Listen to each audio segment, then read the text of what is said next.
नमस्कार plus 2 MCC YouTube channel में सभी का स्वागत है। तो चलिए आज हम फिर वीडियो अगला पार्ट बना रहे हैं। आज हम लोग पढ़ेंगे तत्वों के वर्गीकरण और उसमें जो वर्गीकरण होता है जैसे धातु होगा और धातु होगा, उसके बाद धातु मतलब उपधातु और यौगिक के बारे में यौगिक के वर्गीकरण पढ़ेंगे।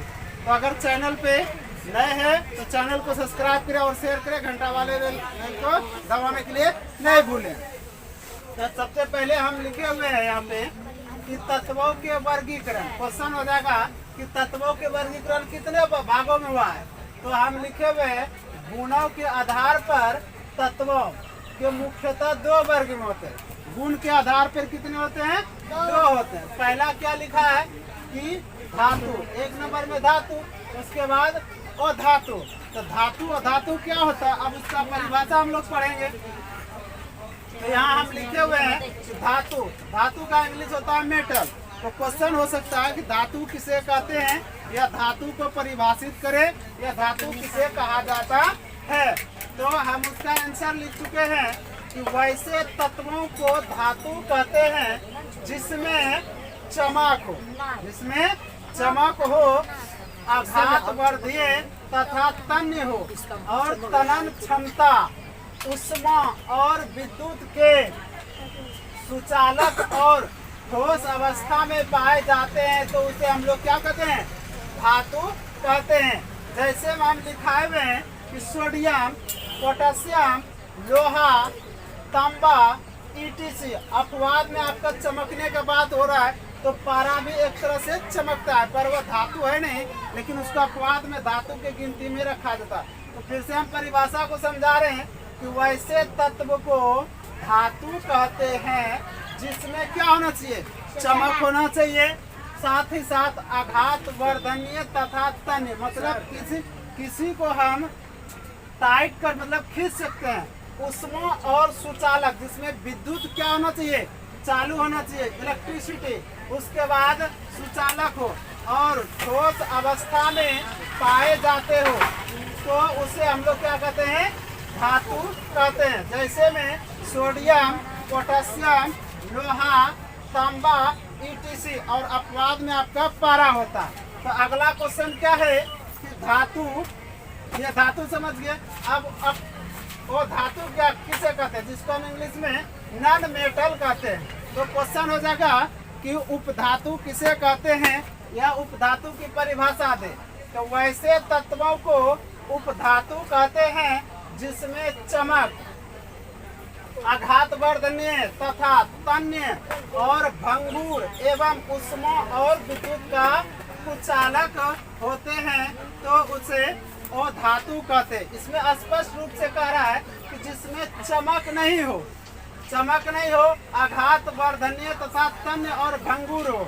भंगुर का मतलब होता है चूर होना। किसी भी जब लोहे को जो और धातु होता है उसको पीटने के बाद वह चूर चूर हो जाएगा, और उसमें उष्मा नहीं मतलब विद्युत का वह कुचालक, उसमें इलेक्ट्रिसिटी प्रवाहित नहीं होता है, तो उसे हम उपधातु धातु कहते हैं। जैसे हाइड्रोजन, नाइट्रोजन, कार्बन, गंधक, ईटीसी हो गया।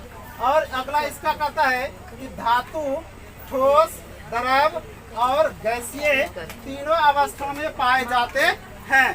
तो ये हो गया आपका। उसके बाद उपधातु। तो उपधातु किसे कहते हैं?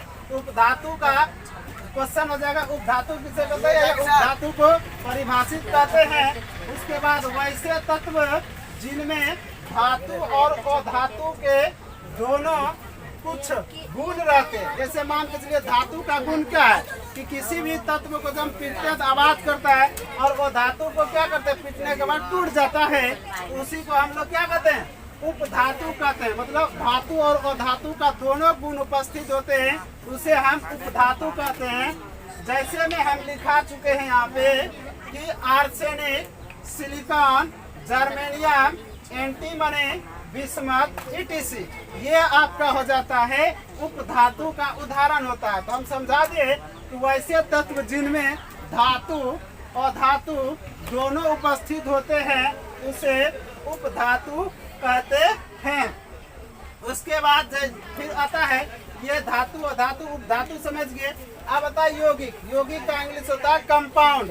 तो कंपाउंड में क्या कर रहा है कि दो या दो से अधिक तत्वों के निश्चित अनुपात में रासायनिक संयोग से बने विभिन्न गुण वाला पदार्थ को यौगिक कहते हैं। जैसे मान के चलिए कोई भी यौगिक एक तत्व मिलकर के नहीं बनते, जब तक कि वह दो तत्व आपस में नहीं मिलते हैं तब तक वह यौगिक का निर्माण नहीं होता। तो वही कहता है दो या दो से अधिक तत्व के जो निश्चित अनुपात में परिवर्तन करता है रासायनिक संयोग से, उसी को हम लोग उस भिन्न गुण वाला पदार्थ को यौगिक कहते हैं।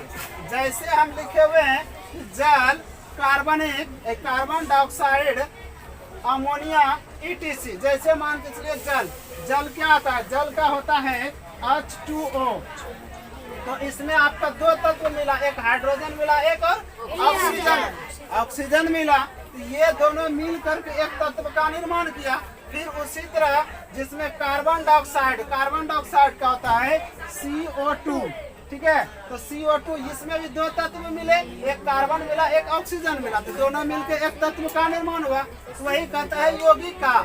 जैसे में हम यहाँ जल हो गया, कार्बन डाइऑक्साइड हो गया, अमोनिया हो गया, ETC हो गया। अब आता है यौगिक के प्रकार, मतलब यौगिक कितने प्रकार के होते हैं। तो यौगिक आपका प्राप्ति के आधार पर यौगिक दो प्रकार के होते हैं। कितने प्रकार के होते हैं? दो प्रकार के। जिसमें पहला लिखा है कार्बनिक यौगिक और दूसरा लिखा है अकार्बनिक यौगिक। तो कार्बनिक यौगिक और अकार्बनिक यौगिक क्या होता है, इसका परिभाषा आपको अगले वीडियो में मिलेगा। तो आप समझ गए होंगे कि मतलब तत्वों के वर्गीकरण कितने होते हैं, धातु और अधातु।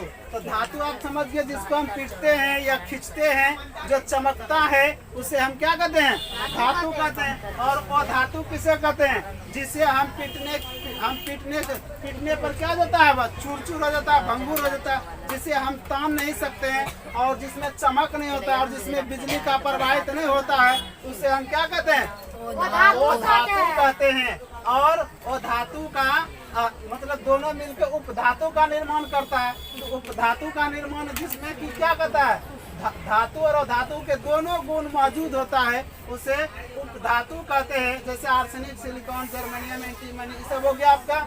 उसके बाद यौगिक में भी क्या कहता है, जब दो तत्व आपस में मिल करके एक तत्वों का निर्माण करता है, किसके जरिए, रासायनिक संयोग के जरिए, उसमें कुछ ना कुछ गुण होता है, तो उसी को हम लोग क्या कहते हैं, यौगिक कहते हैं, जिसे इंग्लिश में कंपाउंड बोला जाता है। और यौगिक के प्रकार कितने होते हैं, प्राप्ति के आधार पर दो प्रकार के होते हैं, कार्बनिक और अकार्बनिक यौगिक।